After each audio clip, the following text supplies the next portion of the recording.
EU's common agricultural policy could crumble under Donald Trump pressure, warns a Spanish MEP. Californian olive farmers have argued imports from their Spanish counterparts are gifted an unfair advantage because of the EU's farming subsidies. As a result, the U.S. Department of Commerce opened an investigation to deem whether Spanish olive imports are being dumped in the U.S. market as less than fair value and whether the U.S. industry and its workforce are being harmed. In 2016, the imports of ripe olives from Spain were estimated above a value of £50 million, according to the U.S. Department of Commerce.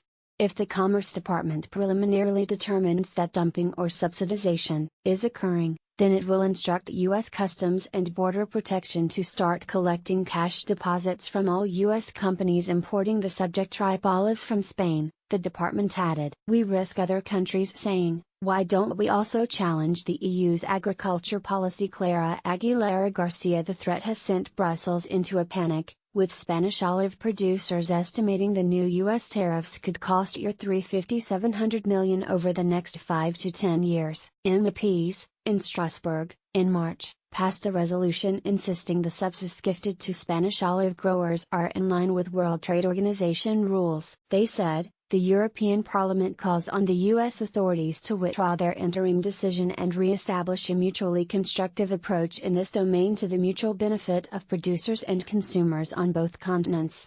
Spanish MEP Clara Aguilera Garcia accused Mr. Trump of attacking the EU's agriculture policy. What we are seeing here is Trump's America First attacking our agriculture policy, she told Politico. It seems Trump's policies are encouraging U.S. producers to go down a protectionist path and try to shut out foreign competition.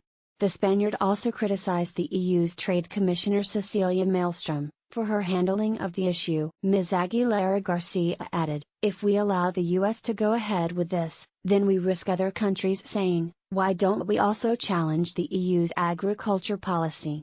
In August, Ms. Malmström wrote to MEPs promising to continue to intervene throughout the investigation on a technical and also political level, in order to avoid any unjustified measures. The EU, however, will remain poised after the U.S. Commerce Department delayed their decision on whether to impose tariffs until June 12. A European Commission source told Express.co.uk. The Commission has been defending the interests of the EU olives producers in cooperation with the Spanish authorities from the beginning of these proceedings.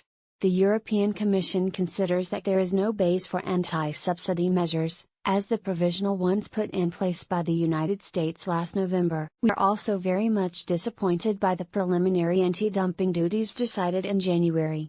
As for the question of subsidies, the Commission has provided the U.S. authorities with extensive evidence throughout the process and reiterates that the EU's support to farmers, including to Spanish olive producers, does not distort trade. The EU has been and remains a strong supporter of a rules-based international trade system and consistently plays by WTO rules. The duties are not yet final, so we will continue to use all the means available to us to ensure a fair outcome to these investigations.